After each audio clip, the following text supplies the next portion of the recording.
Clasificación A. Apto para todo público.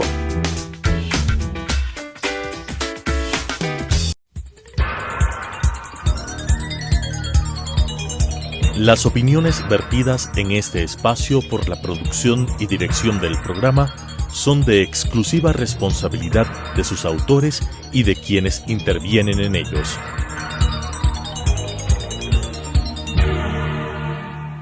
Telesucesos Canal 29 presenta Enfoques, pensamiento libre y crítico. Día a día buscaremos diferentes visiones para la comprensión de la realidad del tercer milenio. Enfoques, un espacio que une noticia, análisis y opinión. Bienvenidos.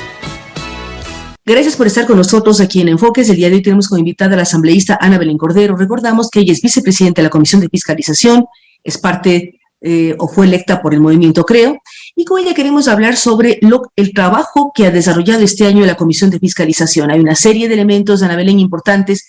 Quisiera que nos cuente y mirar cómo se está proyectando una de las comisiones más importantes de la Asamblea Nacional. Bueno, muchas gracias, Claudia, por la invitación y gracias por el espacio. Efectivamente, ya cumplimos nosotros en la Asamblea Nacional un año de posesionados y el gobierno está por cumplir un año. Y este ha sido un año arduo de trabajo como no podía ser de otra manera. Igual el pueblo ecuatoriano nos eligió para trabajar. Nuestro trabajo principal es legislar y fiscalizar y eso es lo que hemos venido haciendo en la Comisión de Fiscalización. A inicios del mes de junio aprobamos un ambicioso plan de fiscalización y lo llamo ambicioso porque muchos medios de comunicación así lo calificaron, aproximadamente 68 temas, de los cuales hemos cumplido ya varios de ellos, solamente por mencionar unos cuantos, el tema del informe del caso Sucre, que no solamente llegó a las autoridades ecuatorianas, sino norteamericanas, colombianas, panameñas, etcétera, el tema de mi fiscalización al caso Flopec, el tema de mi fiscalización a las universidades emblemáticas, que hoy me lleva a ser denunciada en la Corte Nacional y hablaremos un poco de eso más adelante. Llevamos también adelante el tema de la fiscalización a Petrochina, luego sigue Coca-Cola Sinclair, INA Papers, etcétera. Han sido varios casos que se han mantenido a la sombra durante todos estos años y la Comisión de Fiscalización, a diferencia de la Comisión de Fiscalización de años anteriores, que ha sido ya calificada como una comisión de archivo, esta comisión ha trabajado, aparte de llevar adelante, 7 juicios políticos, ¿no? Habla de un gran trabajo y lo que usted mismo decía, realmente es muy ambicioso lo que ustedes están trabajando, además evaluando los proyectos emblemáticos de un gobierno anterior, incluidas las propias universidades.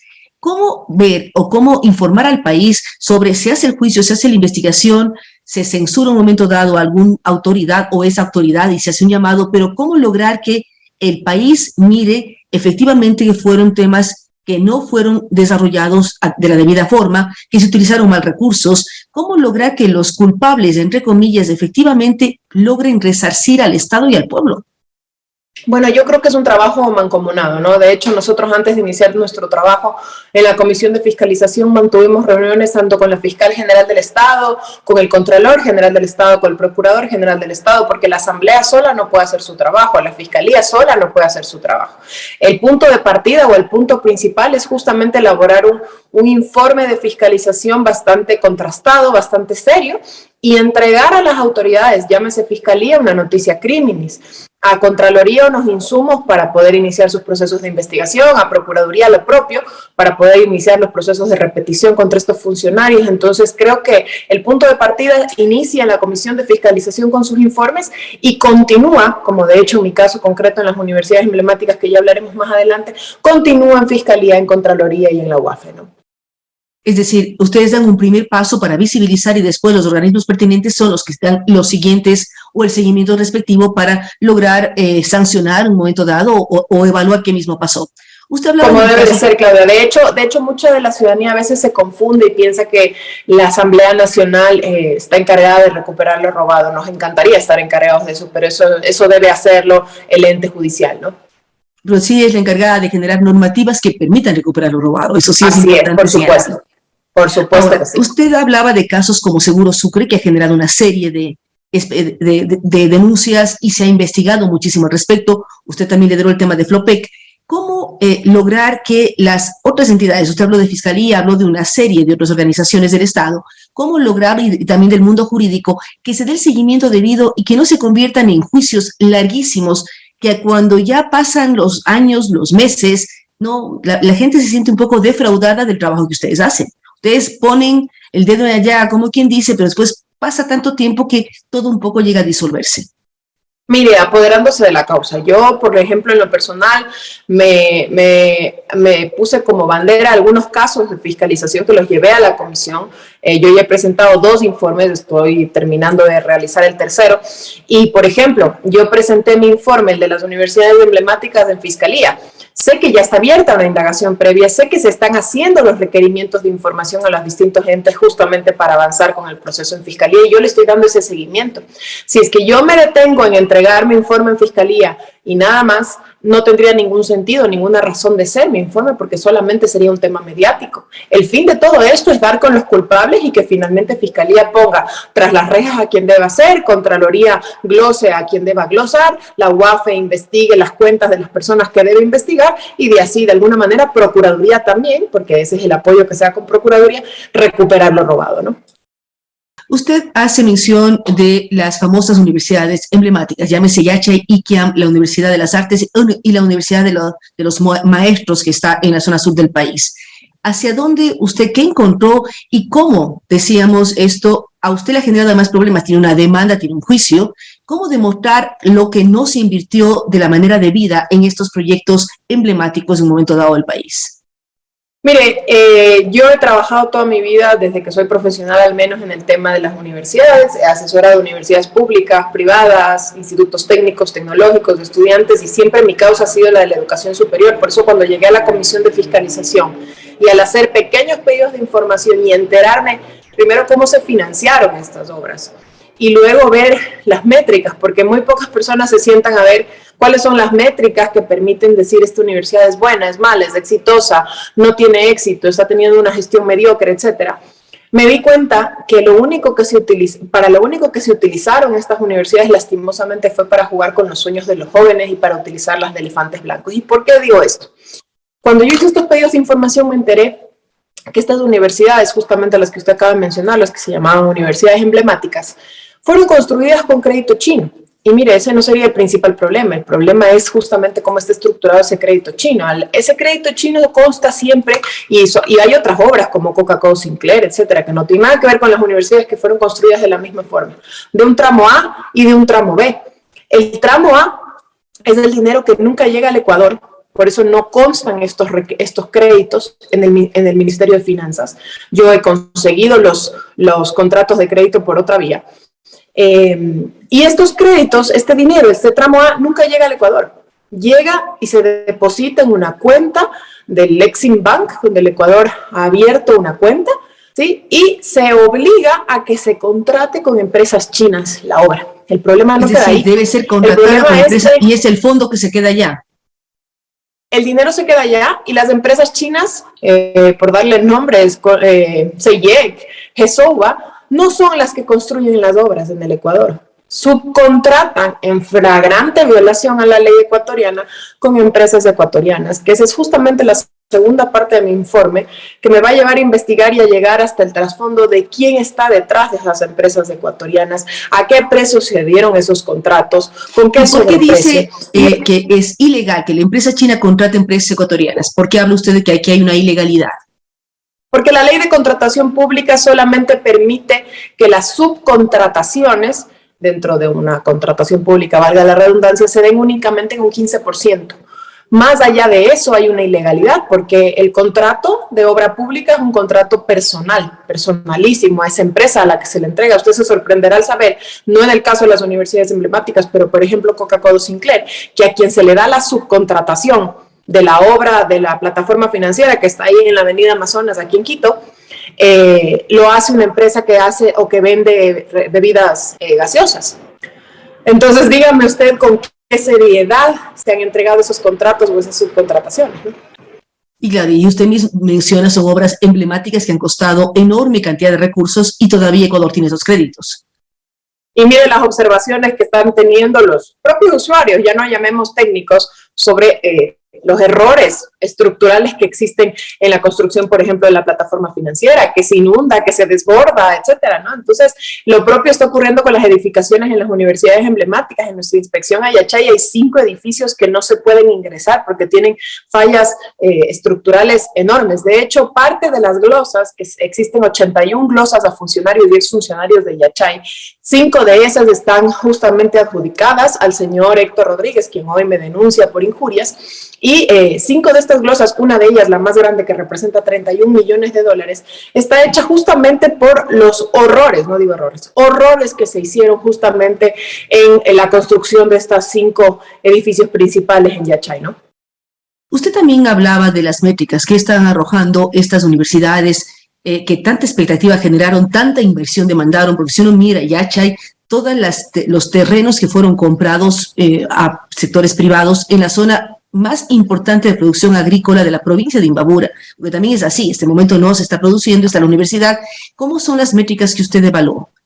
Mire, y eso que ni siquiera mi informe entró a analizar ese tema que usted menciona, Claudia, cómo se dieron esas expropiaciones, en qué condiciones se pagaron a un precio justo, cuál fue el verdadero costo de oportunidad de esas expropiaciones. Pero más allá de eso, otra de las glosas, justamente usted que menciona el tema agrícola, existe porque, me imagino yo, debo asumir yo que he hecho gestión universitaria, se entregaron varios de estos predios, varias hectáreas, a sectores agrícolas de la zona, agricultores de la zona, para que cultiven caña de azúcar. Se sabe que esas tierras son sumamente fértiles, muy buenas para la agricultura. Y otra de las glosas que tiene este señor Rodríguez es precisamente porque no comercializó estos sembríos, digamos, ¿no? Entonces, dígame usted, si es que no servía para comercializar, si no servía para dar un empuje social y de producción a la zona, si no servía para vinculación, ¿para qué servía, no? Entonces, es bien extraño, o resulta bien extraño, estas personas que se dicen ser defensores acérrimos de la educación universitaria pública, que creo que todos lo somos, nadie podrá negar el aporte de la educación pública al país. ¿Por qué sus dineros, por ejemplo en Yachay, 603 millones de dólares con únicamente 450 graduados, no se invirtieron en fortalecer la educación pública ecuatoriana? La Universidad Central, la Universidad de Guayaquil, la Universidad de Cuenca, ¿qué tanto necesitan estos dineros para ampliar los cupos? Y en las métricas que usted menciona, ¿cuántas personas se han graduado o estudian en las universidades emblemáticas? Porque también eso demostraría si funcionaron, si efectivamente están dando acogida a los estudiantes que terminan los colegios y no pueden acceder a universidades. Por ejemplo, mire, en el caso de Yachay, como le decía, los 603 millones de dólares invertidos y únicamente 450 graduados, han tenido entre nivelación y matriculados solamente 2.000 estudiantes, pero solo se han graduado 450. Eso quiere decir que únicamente el 25% ha terminado sus estudios de esos matriculados. Lo mismo, algo similar ocurre en Iquiam, con una menor inversión. Yo no estoy cuestionando quizás los logros académicos que sí han tenido estas universidades. Algunos de estos estudiantes están fuera del país haciendo sus estudios, otros profesores o docentes han publicado.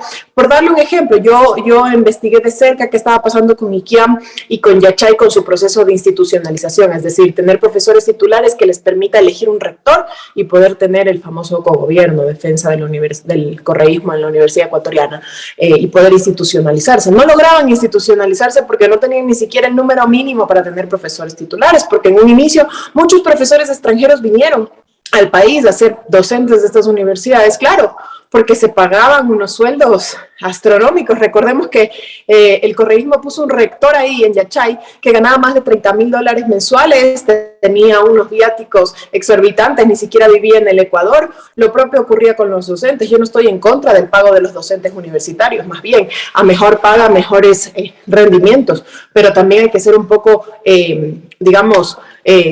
conservador con los dineros públicos y también tratar de equiparar con lo que ocurre con las universidades públicas en el Ecuador, ¿no?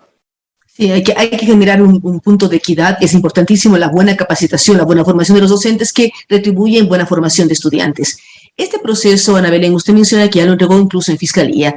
¿Cómo va a seguirse avanzando en esto? Porque usted dice es importante entregar en la Comisión de Fiscalización, pero dar un seguimiento en todos los otros sectores. ¿En qué momento está? Y también la demanda que usted ha sido objeto, ¿cómo piensa avanzar en este tema? ¿Cómo piensa defenderse de este tema? Mire, yo presenté en el mes de marzo justamente mi informe, como le decía, en Fiscalía, en la UAFE y en Contraloría. A mi Fiscalía me notificó que abrió una indagación previa. Más detalles sobre eso yo no puedo conocer porque justamente las indagaciones previas son confidenciales. Sé que Fiscalía está haciendo su trabajo y solicitando información a los entes correspondientes relacionados justamente con las subcontrataciones dentro de este proceso. La segunda parte de mi informe justamente sobre estas subcontrataciones viene próximamente. Y bueno, ¿por qué se me denuncia a mí en la Corte Nacional? Primero se me pretende levantar mi fuero de corte o mi fuero como parlamentaria o mi inmunidad parlamentaria por emitir expresiones o haber hecho actitudes, en este caso entregar un informe, dentro de mi rol de asambleísta, que es fiscalización, no es de un tema privado ni personal. Primero. Y segundo, el tema principal por lo que se me denuncia de parte del exgerente de la empresa pública Yachay, que tiene glosas que suman aproximadamente 33 millones de dólares, es porque yo publiqué unos tweets sobre unos vehículos que adquirió Yachay EP durante su gerencia y entregó a Cenecid. Dentro de la escritura pública que Siembra EP, que es la sucesora de Yachay EP, entrega a Cenecid cuando nosotros asumimos el gobierno, constan 6 vehículos Gran Vitara SZ, valorados cada uno, porque así dicen los asientos contables, en $120,000. Entonces, mi tuit justamente iba en función a que si son de oro o si tienen rubíes estos de Gran Vitara SZ. Luego de eso, bueno, este señor saca unos contratos o entrega a la Comisión de Fiscalización unos contratos donde constaba otro valor. Me reúno yo luego con el liquidador de Siembra EP que entrega los bienes a Cenecid y me dice que quizás ha habido un error entre la valoración de los vehículos y lo que se asentó en el balance y los contratos. Le dije, bueno, pero es que esa es la información que ustedes entregan por escritura pública a Cenecid. Y bueno, por eso el señor Rodríguez siente que está afectada su honra. Él debe haber afectado su honra y la de su familia al tener 5 glosas en su contra de las que se tiene que defender, ¿no? Yo creo que el gobierno de la persecución, donde se perseguía a la gente por investigar y por fiscalizar, ya se lo he dicho varias veces a él, se terminó. Y bueno, si me quieren levantar el fuero de corte por hacer mi trabajo, que lo hagan.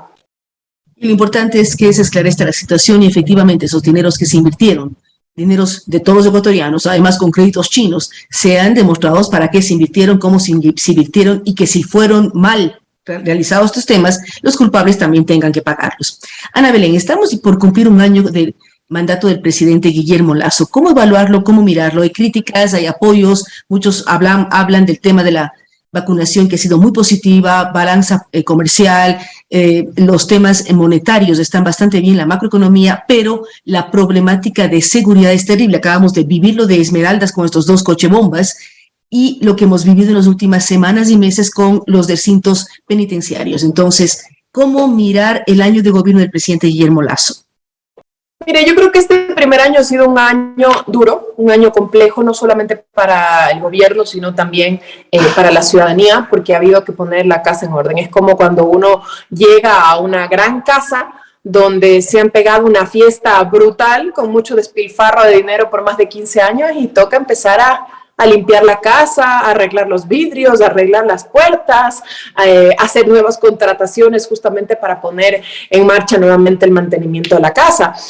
Vacunando a la población, a más del 83% de la población, hemos logrado, digamos, reactivar un poco la economía. Se han entregado más de 15,000 nombramientos a personal de salud, ordenando las finanzas. ¿Qué logramos? Reducir el déficit que teníamos de 7,000 millones de dólares a 2,500 millones de dólares. Se creía o se esperaba que la economía ecuatoriana iba a crecer el 2.2% del PIB cuando creció el 4.1% en el 2021, trabajando como un gobierno honesto. Pero ahora que usted me menciona el tema de la inseguridad, que es lo que más le preocupa a la ciudadanía y lastimosamente la Asamblea Nacional le ha dado la espalda a esta lastimosa realidad que vive el Ecuador. ¿Y por qué yo le he dado la espalda? Porque ha trabajado un año con múltiples comparecencias, exhortos y resoluciones, y no ha trabajado en ese año por una ley que permita justamente regular ese uso progresivo de la fuerza y regular muchos temas que aquejan a la inseguridad. Pero el gobierno ecuatoriano sí ha hecho su parte.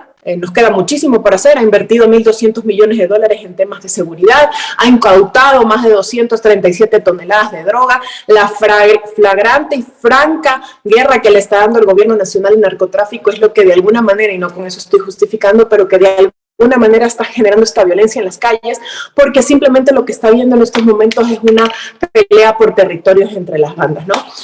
Cuando se decide dar la cara al narcotráfico y no se hace de la vista gorda como se hicieron los dos gobiernos anteriores, estos son parte de los costos que lastimosamente debemos asumir como gobierno ecuatoriano y tratar de resarcir en gran medida a la familia, ¿no? Es decir, usted le da un saldo positivo de reordenar la casa con los ejemplos que nos pone, cómo continuar adelante, cómo avanzar en los siguientes 3 años que le queda al gobierno y en los siguientes 3 años de la Asamblea. La Asamblea no sabemos qué va a pasar con sus directivos, pero también uno tiene que decir, les quedan 3 años por delante de trabajo. Una importante inversión social. Desde la visión del gobierno, yo creo que hay que dar una mirada importante después de haber puesto la casa en orden, las finanzas públicas en orden, a la inversión social. Temas de educación, temas de salud, de provisión de medicamentos, el tema de la desnutrición crónica infantil, son temas necesarios, y el tema de la inversión, que también lastimosamente la Asamblea Nacional le dio la espalda al país y a los ecuatorianos, porque justamente lo que va a permitir es atraer más oportunidades de empleo, ¿no?, para los ecuatorianos. Sin embargo, igual se han suscrito en este gobierno más de $5,000 millones en contratos de inversión, lo que eventualmente atraerá más empleos, aproximadamente 130,000 de lo que ya va del año, pero esperemos que así sea mucho más. Yo creo que el balance del gobierno es más positivo que el de la propia Asamblea. La Asamblea lastimosamente se ha visto enmarañada en broncas políticas, en rencillas políticas partidistas, que a los ecuatorianos y a los ciudadanos de a pie no les interesa y no les preocupa. Lo que les interesa es cómo parar la olla y cómo frenar esta ola de inseguridad, ¿no? Es así, o sea, todo el mundo quiere más seguridad y empleos seguros y posibilidades de mejora con todas sus familias. Queremos agradecer a Ana Belén Cordero. Volvemos a recordar que ella es la vicepresidenta de la Comisión de Fiscalización. Nos ha comentado el trabajo de la comisión, pero también una pequeña evaluación del gobierno del presidente Lasso. Gracias por estar con nosotros semana a semana aquí en Enfoques. Nos vemos en una semana más. Las opiniones vertidas en este espacio por la producción y dirección del programa son de exclusiva responsabilidad de sus autores y de quienes intervienen en ellos.